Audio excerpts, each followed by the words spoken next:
2교시 시작하겠습니다. 자, 등록의 결격사유 74페이지 기본서에 있는데요. 등록의 결격사유. 등록의 결격사유는 한마디로 말하면 개업공개사 등의 결격사유입니다. 즉 취직도 안 되고 개업도 안 되는 결격사유가 되겠습니다. 이 결격사유 앞으로 비밀준수, 이중소속 안 된다고 했죠? 금지행위, 예방교육 이런 것들이 개업공개사 등에게 해당되는 내용이 되겠습니다. 나머지 내용 개업공개사 줄여서 개공, 소공은 소속공개사 줄임말이죠. 개공, 소공에 해당되는 것, 개업공개사에게만 해당되는 것 이런 것들을 구분할 수 있습니다. 지금 이번 시간에는 개업공개사 등의 결격사유입니다. 한마디로 말하면 취직도 안 되고 개업도 안 되는 사유입니다. 자, 뭐가 있느냐면 첫 번째 미성년자가 있는데 미성년자의 경우 오로지 나이를 먹어야 됩니다. 성년어제 혼인을 해도 안 되고요. 부모 동의받아도 안 됩니다. 오직 나이를 만 19세 되어야 합니다. 자, 그 다음에 피성년 후견인, 피한정 후견인의 경우 후견 종료 심판이 있어야 됩니다. 정신과 의사로부터 정상인이라는 소견서를 첨부하면 벗어난다. X입니다. 정상인이라는 소견서 첨부해도 안 되고요. 종료 심판이 있어야 됩니다. 그러나 피특정 후견인은 결격사유 아닙니다. 민법 9조부터 14조까지 있는데요. 피특정 후견인은 특정 사무에 대해서 후견을 받아야 되는 사람인데 피특정 후견인은 결격사유 아니다. 피성년 후견인, 피한정 후견인은 결격사유입니다. 이게 민법인데 민법 시험 범위에 안 들어가는 민법이죠. 그래서 여러분들이 인터넷에 피성년 후견인, 피한정 후견인 치보면 나와 있습니다. 피성년 후견인은 옛날에 금치산자, 피한정 후견인은 옛날에는 한정치산자라고 했습니다. 2014년까지 민법에서. 자, 이게 조금 어렵죠. 왜냐하면 민법, 그 다음에 이것도 민법이고 요거는 형법이고 그 다음에 채무자 회생 및 파산에 관한 법률 여러 법률이 되어 있기 때문에 조금 처음 하시면 어렵습니다만은 모르는 용어 나오면 인터넷으로 한번 검색해 보시면 자세한 설명들이 있습니다. 자, 그 다음에 파산 선고 받으면 복권 받아야 됩니다. 파산 선고라는 것은 소위 빚잔치를 한 거죠. 빚잔치를 한 건데 이렇게 파산 선고 받으면 자기도 빚잔치하고 망해놓고 남의 재산 관리해주겠다, 소개하겠다 하면 말이 안 되죠. 그래서 복권되어야 한다. 시험에 파산 선고받았으나 파산 채무를 모두 변제 완료하고 법원에 복권 신청하면 벗어난다. X입니다. 신청만 한다고 벗어나는 게 아니라 복권 결정이 있어야 됩니다. 자, 그 다음에 금고 이상 형을 선고받고 그 집행이 종료되거나 집행을 받지 아니하기로 확정된 후 3년 미경과자입니다. 금고 이상이라고 하면 금고, 징역, 사형이 있는데 사형은 논할 필요가 없죠. 죽고 없는 사람이 다시 중개업소에 근무할 일은 없으니까요. 자, 그러면 금고형은 일을 시키지 않는 거고 징역은 정력에 복무케 하는 거, 일을 시키는데 차이가 있습니다. 자, 만기 석방돼도 교도소에서 출소해도 3년 지나야 됩니다. 중개사무소에 근무하려면. 근데 가석방되면, 가짜 석방되면 남은 자녀 형기, 이걸 가석방 기간이라고 하는데요. 가석방 기간, 즉 남은 자녀 형기 플러스 3년 더 지나야 됩니다.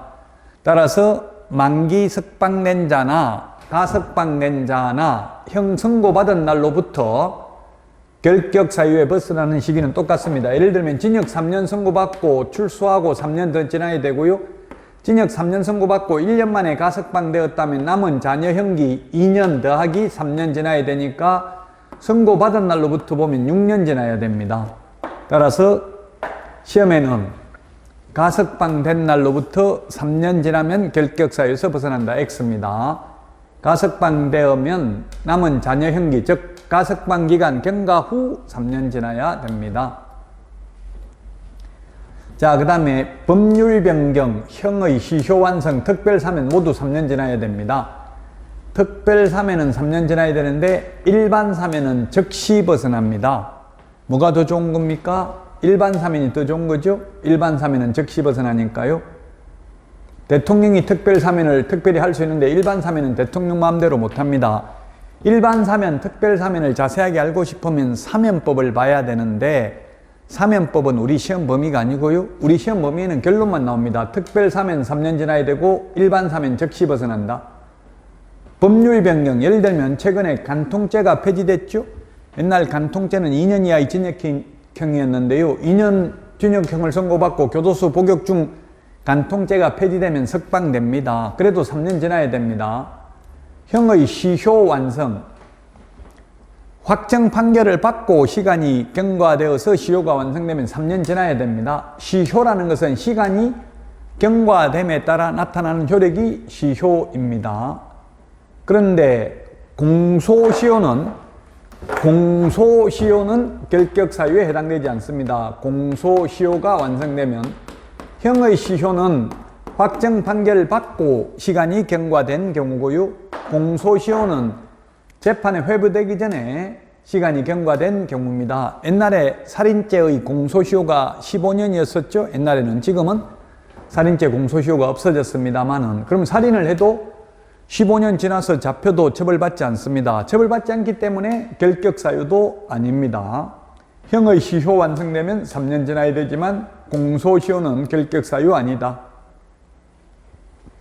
그 다음에 금고 이상의 집행유예 기간 중에 있는 자입니다. 금고나 징역, 집행유예 기간에 있는 자. 집행유예면 집행을 유예하니까 교도소에는 안 가죠. 감옥에는 안 가죠. 그래서 유예기간 동안, 예를 들면 피고는 공인중개사법 위반으로 징역 3년에 처한다. 그러나 깊이 뉘우치고 있고 그동안 국가 경제에 이바지한 점을 감안하여 그 집행을 5년간 유예한다 하면 앞에 3년 볼 필요 없고 뒤에 유예기간 5년 동안 결격사유입니다. 집행유예는 결격사유인데 기소유예, 선고유예는 결격사유가 아닙니다. 기소유예라는 것은 검사가, 우리나라에서는 지금 판사보다는 검사가 훨씬 파워가 있죠. 처벌하고 나오는 검사 손에 달려 있습니다. 검사가 기소한 것, 기소라는 것, 일으킬 기자, 소송을 일으킨다. 재판에 회부한다는 뜻이에요. 재판에 회부한 것만 판사는 판결할 수 있잖아요. 그래서 기소유예시켜버리면, 아예 재판에 회부를 안 하고 검사선에서 마무리 지어버리면 판사가 처벌하고 싶어도 할 수 없습니다. 그래서 기소유예는 결격사유 아닙니다. 죄가 있기는 있지만 가벼운 죄를 지었기 때문에, 선고유예는 재판에 회부를 했는데 판사가 선고를 유예하는 경우입니다. 형법 제60조에 규정되어 있는데요. 형법 우리 시험 범위 아니니까 어쨌든 가벼운 죄이기 때문에 판사가 선고를 유예하면 결격사유에 해당되지 않습니다. 자, 그 다음에 자격 취소되고 3년간은 취직도 안 되고 개업도 안 되는데 유일하게 12개 중에서 요거 하나만 시험도 볼 수 없습니다. 자격 취소되고 3년간은 다시 시험도 볼 수 없다. 나머지는 시험은 볼 수 있습니다. 취직 개업이 안 되는 건데요. 요거 하나는 취직 개업도 안 될 뿐만 아니라 시험도 볼 수 없다. 자, 그 다음에 7번째, 자격 정지 기간 중에 있는 자입니다. 자격 정지 기간 중에 있는 자. 자격 정지, 업무 정지 기간 중에 있는 자입니다. 자격 정지는 최대 6개월이죠. 6개월 자격 정지 처분을 받았으면 그만두더라도 다른 데 가서 6개월 안에는 취직도 안 되고 그만두더라도 개업도 안 됩니다. 자, 그 다음에 등록 취소되고 3년 동안 결격사유입니다. 등록 취소되고 3년. 예외는 다음 달에 1월 달에 다시 알려드리도록 하겠습니다. 지금은 어떤 내용이 있는지만 좀 파악하는 시간을 갖도록 하겠습니다. 등록 취소되면, 잘못해서 등록 취소되면 3년간 다시 등록할 수 없습니다. 그리고 업무정지 처분을 받고 그 정지기간 중에 있는 자입니다. 업무정지 최대 6개월인데요. 6개월 업무정지 받았으면 그 6개월 동안은 그만두더라도, 폐업하더라도 다른 데 가서 취직도 안 되고 새로 개업도 안 된다. 그 다음에 법인의 업무정지 사유 발생 당시 임원 또는 사원이 어떤 자입니다. 사유 발생 당시입니다. 처분 당시가 아니라 사유 발생 당시 임원 또는 사원이 어떤 자는 그 업무정지 기간 동안 결격 사유에 해당이 됩니다. 업무정지 처분 당시가 아니라 사유 발생 당시입니다. 사유 발생 당시. 처분 당시가 아니라 사유 발생 당시입니다. 자, 위반을 언제 했느냐 하면 2022년 12월 2일 날 위반을 했습니다. 그리고 A라는 임원은 2023년 1월 2일 날 선임이 되었습니다. 취직을 했습니다. 그런데 이 위반 행위로 인한 업무정지 처분은 언제 했냐면 업무정지 처분은 2023년 2월 2일 날 업무정지 처분을 받았다 하더라도 이 A 임원은 결격 사유에 해당되지 않습니다. 왜? 위반 행위 할 때는 근무한 적이 없기 때문에 비록 업무정지 처분 당시에는 근무하고 있었다 하더라도 결격 사유 아닙니다. 그래서 그만두고 다른 데 가 취직해도 됩니다. 사유 발생 당시니까요. 처분 당시가 아니고. 그리고 이 법 공인중개사법 위반으로 300만 원 이상 벌금 받으면 결격 사유입니다. 도로교통법 위반으로 벌금 받아도 결격 사유 아닙니다. 지금 3년이 4번 나오네요. 금고 이상 형을 선고받고 그 집행이 종료되거나 집행을 받지 아니하기로 확정된 후 3년 미경과자, 자격 취소 3년, 등록 취소 3년, 이 법 위반으로 300만 원 이상 벌금 받고 3년 미경과자 결격 사유입니다. 자, 그 다음에 결격 사유에 해당하는 임원은 2개월 이내에 그 사유를 해소해야 되고요. 안 하면 절대적 취소 사유입니다. 원칙적으로 자격시험 응시는 가능하다. 다만 자격 취소되고 3년 미경과자는 다시 자격을 취득하지도 못한다. 요건 시험에 해마다 출제됩니다. 결격 사유 12가지가 있습니다. 이 결격 사유에 해당되면 등록 못한다, 개업 못한다. 이미 개업한 사람은 등록 취소해야 된다. 절대적 등록 취소, 반드시 등록 취소, 필요적 등록 취소, 절치, 필치 같은 뜻입니다. 자, 그 다음에 직원으로 고용되기 전이라면 고용 불가, 이미 고용된 후에 결격 사유에 해당되면 해고 사유입니다. 그런데 해고라는 말을 쓰지 않습니다. 우리 법에서는 중립적인 단어 고용관계 종료 사유입니다. 해고라는 말은 사장 입장에서 쓰는 말이죠. 자, 그 다음에 법인의 경우 2개월 이내에 그 사유를 해소 안 하면 절대적 취소고요. 고용인, 일반 직원들이 2개월 이내에 그 사유를 해소 안 하면 6개월 이하의 업무정지 사유입니다. 2개월 이내에 교체해야 되죠. 다른 직원으로. 안 하면 업무정지. 일반 직원들은 임원 또는 사원의 경우, 임원은 주식회사 임원, 한명합자회사의 무한책임사원의 경우 2개월 이내에 사유 해소하면 절치는 절대적 등록 취소, 필요적 등록 취소, 반드시 등록 취소, 필치, 절치 같은 뜻이라고 했습니다. 자, 그 다음에 등록관청은 결격 사유 해당 여부를 관계기관에 조회할 수 있습니다. 이 경합범은 벌금형을 선고하는 경우 분리선고해야 된다. 공인중개사법 위반과 다른 죄 위반 2가지 죄를 저질렀는데 벌금형을 선고하는 경우는 분리해서 선고해야 됩니다. 즉 공인중개사법 위반으로 300만 원 이상 벌금 받으면 3년간 결격 사유에 해당되기 때문에 그렇습니다. 자, 86페이지입니다. 기본서 중개사무소 설치입니다. 사무소는 1등록 1사무소입니다. 한 번만 등록하고 사무소도 하나밖에 안 됩니다. 다만 예외적으로 법인이 회사죠. 회사의 경우 분사무소라는 것은 지사, 지점 개념을 우리는 분사무소라고 합니다. 분사무소를 둘 수 있습니다. 이중사무소, 천막, 이동용이한 임시중개시설물 뜻다방 설치하면 안 되고요. 설치하면 똑같습니다. 처벌 규정이 이중사무소나 파라솔 천막이나 모두 1년 이하 2천억이나 1,000만 원 이하의 벌금이고 임의적 등록 취소할 수 있다. 절취는 절대적 취소 사유라고 했죠. 자, 그 다음에 건축물 대장에 기재된 사무소를 건물을 확보해야 됩니다. 가설 건축물, 무허가 건축물 X 안 됩니다. 그리고 사용검사 받은 건물이어야 합니다. 단 건축물 내장에 기재되어야 하지만 사용검사 받으면 건축물 내장에 기재되기 전의 사무소도 가능하고요. 소유권을 꼭 확보해야 되는 건 아니고 사용권만 확보하면 됩니다. 반드시 소유권을 확보해야 된다고 하면 건물주만 개업할 수 있는 거죠. 사용권을 확보하면 되고 중개사무소는 면적 제한 없습니다. 모든 사무소는 똑같습니다. 개인사무소, 법인사무소, 분사무소, 처음에 등록하는 사무소, 사무소 이전하는 사무소, 이전 후의 사무소 모두 이 요건을 갖춰야 합니다. 건축물 내장에 기재되어야 합니다. 자, 그 다음에 분사무소입니다. 분사무소라는 건 지사, 나눌 분자죠. 지사, 지점 개념인데요.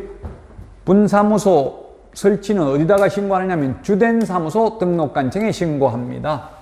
주된 사무소 등록관청에 신고한다. 예를 들면 광진구에 주된 사무소가 있고요. 그 다음에 분사무소를 강남구에 설치를 하려면 분사무소를 강남구에 설치하려면 강남구에 갈 필요 없고 주된 사무소 등록관청에 신고하면 됩니다. 주된 사무소 등록관청, 분사무소 관련은 전부 원칙적으로 주된 사무소 등록관청입니다. 주된 사무소 등록관청에 신고하고요. 서류 첨부해야 됩니다. 신고서하고 서류. 서류가 뭐가 있냐면 책임자, 실무교육 수료증 4번이 있어야 되고요. 보정설정 증명서류, 그 다음에 사무소 확보 증명서류 3개를 제출해야 됩니다. 수수료 내야 되고요. 그러면 주된 사무소 등록관청은 신고 확인서를 7일 이내에 교부해 주고요.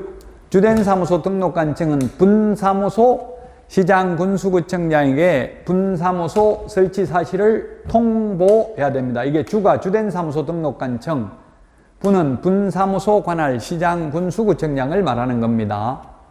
자, 분사무소 설치 요건은 주된 사무소가 속한 시, 군구를 제외한 시군구별로 설치하되 시군구별로 1개소를 초과할 수 없고요. 분사무소 책임자는 공인중개사이어야 합니다.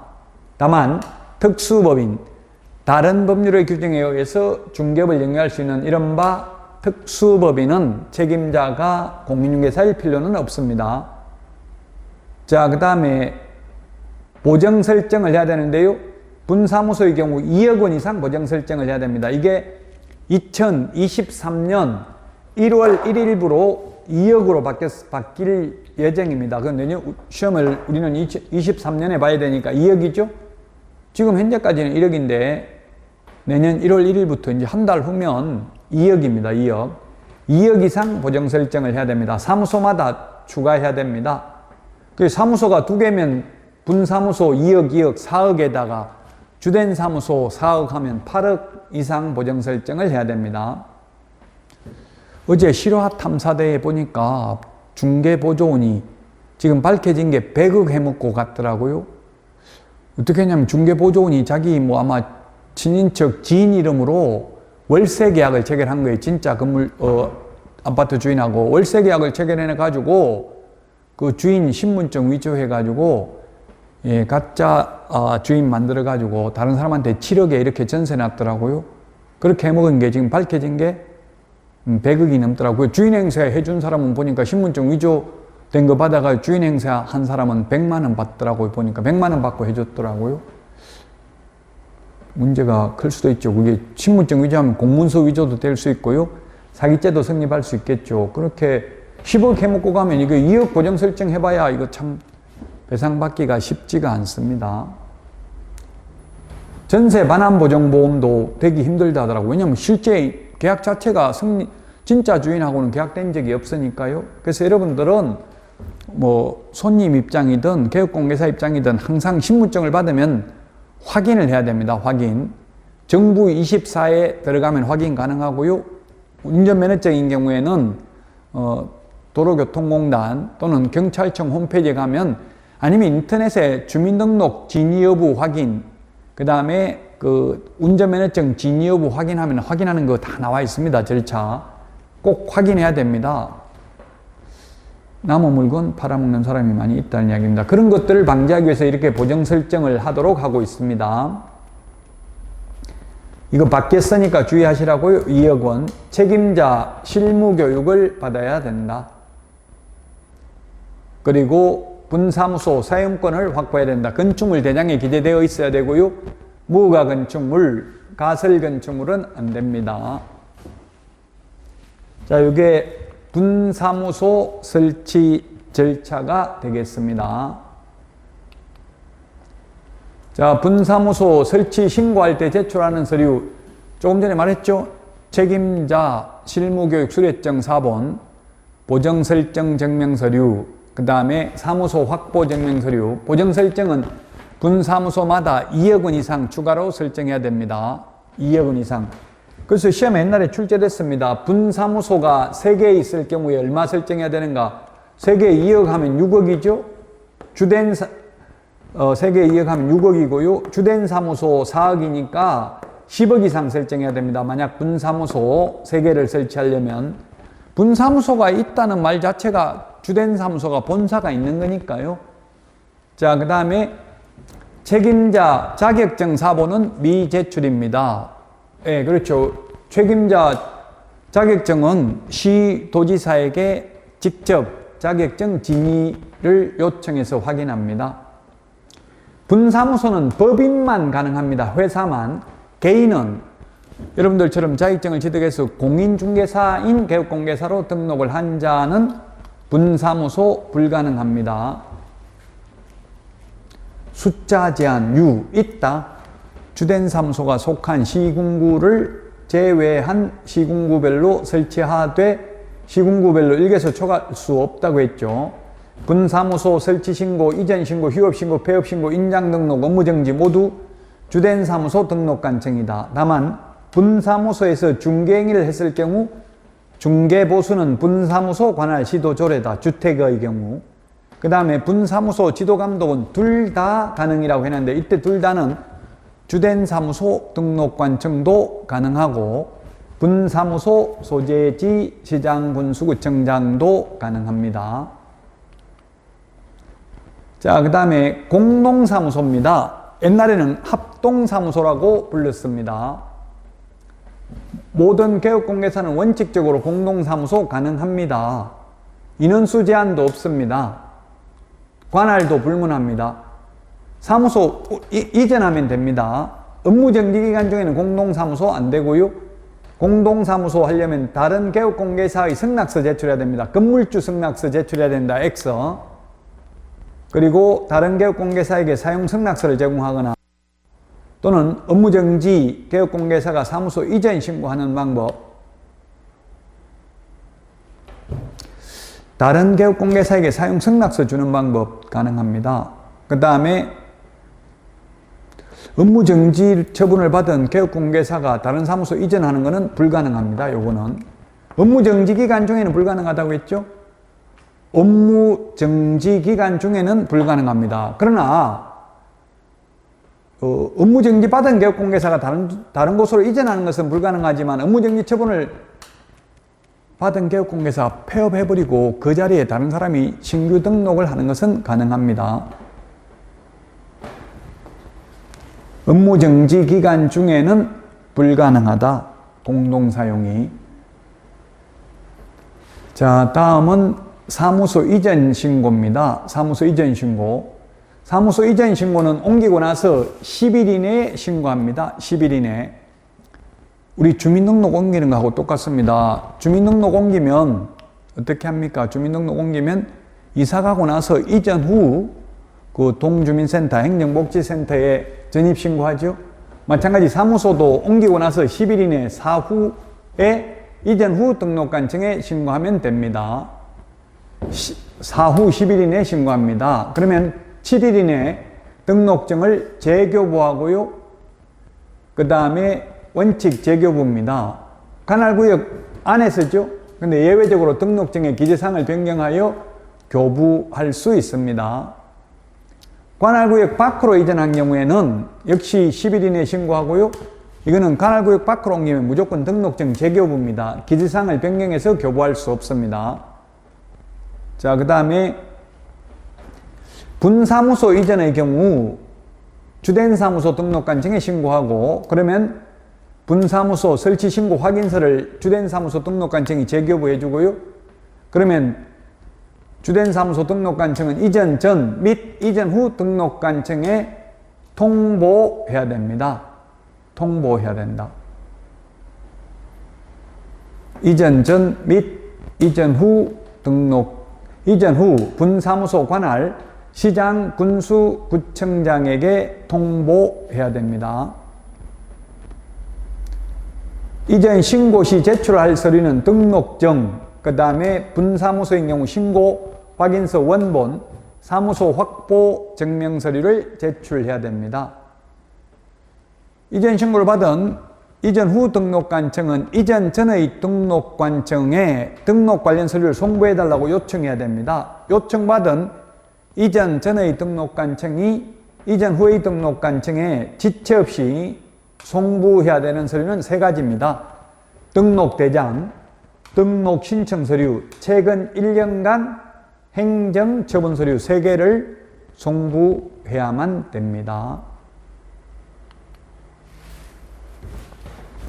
자, 그 다음에 명칭 표시, 그 다음에 표시 광고가 되겠는데요. 첫 번째, 게시 의무입니다. 게시 의무. 게시는 보기 쉬운 곳에 게시해야 되고요. 게시 안 하면 100만 원 이하의 과태료입니다. 100만 원 이하의 과태료. 이번에 사업자 등록증 이게 신설됐습니다. 사업자 등록증. 그래서 등수, 사보자 이렇게 암기하도록 하겠습니다. 등록증 원본, 중개보수열표, 사업자 등록증, 보정설정 증명서류, 자격증 원본인데 자격증 원본의 경우에는 해당자가 있는 경우에만 자격증 원본을 게시하면 됩니다. 따라서 부칙개공의 경우에는 자격증 없기 때문에 게시할 필요도 없습니다. 자, 사무소 명칭은 행복공인중개사 사무소 또는 행복부동산 중개 주식회사 이렇게 사용해도 됩니다. 공인중개사 사무소 또는 부동산 중개라는 명칭이 들어가야 됩니다. 둘 중에 하나는 들어가야 됩니다. 물론 부칙개공의 경우에는 부칙개공, 옛날 복덕방 하던 분들은 자격증 없기 때문에 공인중개사 사무소라는 명칭 쓸 수 없고 부동산 중개라는 명칭만 쓸 수 있겠죠. 그 다음에 5개 광고물, 간판에는 반드시 개업공개사 성명을 표기해야 됩니다. 성명만 표기하면 되고 연락처는 표기할 필요 없습니다. 간판에 연락처 표시 안 해도 됩니다. 간판 아예 안 달아도 됩니다. 간판 안 달고 유리창에 썬팅해도 됩니다. 그러나 현실적으로는 간판 다 달아놨죠. 홍보하기 위해서. 사무소 명칭 표시 의무를 위반하면 100만 원 이하의 과태료입니다. 이 공인중개사 사무소 또는 부동산 중개라는 명칭을 쓰지 않고 21세기 부동산 컨설턴트, LBA 법률중개사 이런 것만 사용하면 100만 원 이하의 과태료. 5개 광고물이라는 거 이건 간판입니다. 간판. 간판은 달아도 되고 안 달아도 된다. 근데 간판을 설치했으면 반드시 성명은 표기를 해야 되고 연락처 표기 안 해도 된다. 이를 위반하면 100만 원 이하의 과태료 대상이 되겠습니다. 자, 유사명칭 사용을 하면 1년 이하 입전역이나 1000만 원 이하의 벌금입니다. 공인중개사가 아닌 자가, 개업공개사가 아닌 자가 이 개업공개사와 유사한 명칭을 사용하는 경우, 공인중개사가 아닌 자가 대표자라는 명칭을 사용하는 경우 1년 이하 입전역이나 1000만 원 이하의 벌금이고요. 그 다음에 개공이 개업공개사죠. 개업공개사가 명칭 표시 위반, 아까 개업공개사, 명칭표시, 공인중개사 사무소 또는 부동산 중개라는 명칭을 사용해야 된다고 했죠. 그 다음에 부칙개공의 경우 옛날 복덕방 하던 분들, 자격증 없는 분들은 공인중개사 사무소라는 명칭은 사용할 수 없습니다. 만약 자격증 없으면서 부칙개공이 공인중개사 사무소라고 하면 100만 원 이하의 과태료입니다. 자, 그 다음에 5개 광고물 성명 표기하지 않는 경우, 5개 광고물이 간판이라고 했죠? 5개 광고물 성명 표기하지 않는 경우에도 100만 원 이하의 과태료. 그 다음에 불법 간판 철거명령입니다. 행정 대집행법에 의해서 대집행할 수 있습니다. 행정 대집행법입니다. 행정절차법, 민사집행법 X입니다. 행정 대집행법에 의해서 대집행할 수 있을 뿐이고 간판 철거 안 해도 징역, 벌금, 과태료, 행정처분 대상 아닙니다. 자, 그 다음에 중개 대상물에 대한 표시광고입니다. 표시광고. 임대문의 이런 거 하려면 옛날에 보면 핸드폰 번호만 유리창에 적어 놓은 경우가 있어요. 또는 플랜카드 걸어 놓은 경우 있어요. 전화해보면 전부 건물주가 아니고 개업공개사들입니다. 따라서 이제는 표시광고하면 개업공개사라는 걸 표시해야 됩니다. 성명, 사무소 명칭, 사무소 소재지, 연락처, 등록번호를 명시해야 되고요. 보조원에 관한 사항은 명시하면 안 됩니다. 100만 원 이하의 과태료입니다. 어제 실화 탐사대에서도 보조원이 사기치는 게 텔레비전에 나왔다고 했죠. 그 보조원들이 사기치는 경우가 많기 때문에 보조원들은 아예 중개사물 표시광고도 못하도록 하고 있습니다. 만약에 보조원을 명시하게 되면 담당 실장, 보조원, 박용덕 이렇게 명시하면 100만 원 이하의 과태료입니다. 자, 그 다음에 인터넷 표시 광고하려면 직방, 다방, 한방, 네이버 부동산 이런 데 매물 올리려면 소면, 종가, 형, 소재지, 면적, 종류, 가격, 거래 형태를 명시해야 됩니다. 그리고 인터넷 표시 광고를 하면서 건축물인 경우에는 이 소면, 종가, 형 외에 또 뭘 더 명시해야 되냐면은 소면, 종가, 형 외에 또 성명, 소연 등 이것도 당연히 해야 되죠. 그 외에 추가되는 게 총사방, 개개 입주관입니다. 총사방, 개개 입주관, 총사방, 개개 입주관 8가지를 더 명시해야 됩니다. 총청수, 사용승인, 사용검사 받은 날, 방향, 방의 개수, 욕실 개수, 입주 가능일, 주차 대수, 관리비를 명시해야 된다. 이거 안 하면 100만 원 이하의 과태료입니다. 그러면 인터넷 표시 광고하면서 건축물인 경우 총 18가지를 명시해야 됩니다. 여기 8가지, 인터넷 표시 광고할 때 5가지, 그냥 표시 광고할 때 5가지 다 명시되어야 하겠죠. 총사방, 개개, 입주관 8가지를 명시해야 됩니다. 인터넷 표시 광고하면서 건축물인 경우 아파트를 직방이나 네이버 부동산에 올리려면 근데 이게 참 현실하고 이론하고 다르다고 했는데요. 현실적으로 가보면 현업에 가보면 이게 매물 올리는 게 그냥 한 줄입니다. 한 줄. 한 줄에다가 매물 올리는데 한 줄에다가 이거 18가지나 사실상 다 적기 어렵습니다. 물론 이렇게 적으면 좋기는 한데 좀 현실하고는 안 맞죠. 현실적으로 한 줄에 올리는데 아니면 한 줄에 안 올리고 뭐 한 페이지 다 올리면 되긴 하지만 그러면 광고비가 엄청나게 비싸겠죠. 한 줄 올리는데 이걸 다 적기는 어렵지만 시험에 나오면 18가지 다 적어야 됩니다. 인터넷 표시 광고, 총사방, 개개, 입주관, 표시 광고하면 성명, 소연 등 인터넷 표시 광고, 소면, 종가, 형 암기해야 됩니다. 시험에 출제가 잘 되고 있는 내용입니다. 자, 그래서 이 광고라는 말 들어가는 게 시험에 반드시 출제되는데요. 모든 벌칙 다 해당됩니다. 시세에 부당한 영향을 미치는 표시 광고는 3년에 3천만 원입니다. 3년 이하의 징역이나 3천만 원 이하의 벌금입니다. 높은 가격으로 표시 광고를 유도해서 개업공개사의 업무를 방해하는 행위. 옆에 아파트 10억인데 왜 우리 아파트 5억 올려놨냐? 우리도 10억 올리라. 안 올리면 망하게 만들겠다. 이런 식으로 하면 3년 이하의 징역이나 3천만 원 이하의 벌금입니다.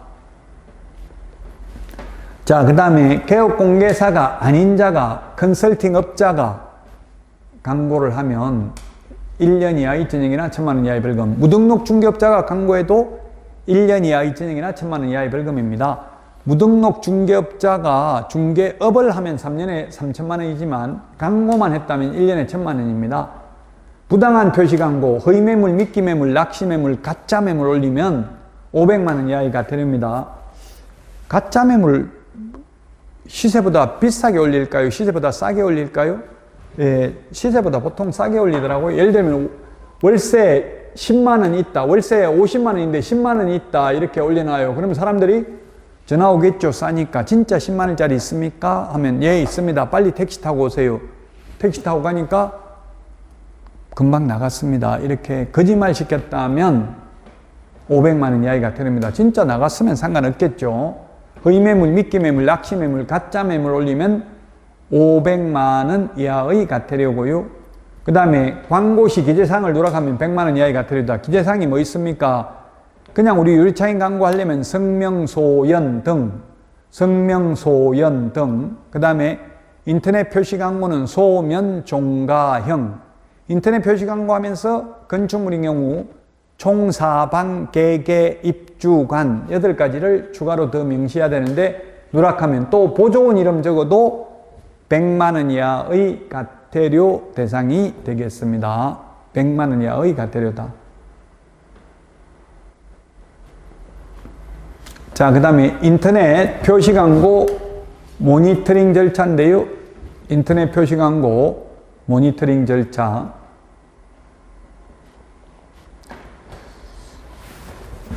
자, 인터넷 표시 광고 모니터링 수탁기관은 모니터링을 수행하려면 먼저 계획서를 국토부 장관에게 제출해야 됩니다. 기본 계획서, 기본 모니터링은 수시 모니터링하고 기본 모니터링이 있죠. 기본 모니터링은 분기별로 하는 게 기본 모니터링입니다. 3개월에 한 번씩 하는 게. 수시 모니터링은 수시로 필요할 때 하는 거고요. 계획서를 기본 모니터링은 12월 31일까지 다음 연도 모니터링 계획서를 제출해야 되고요.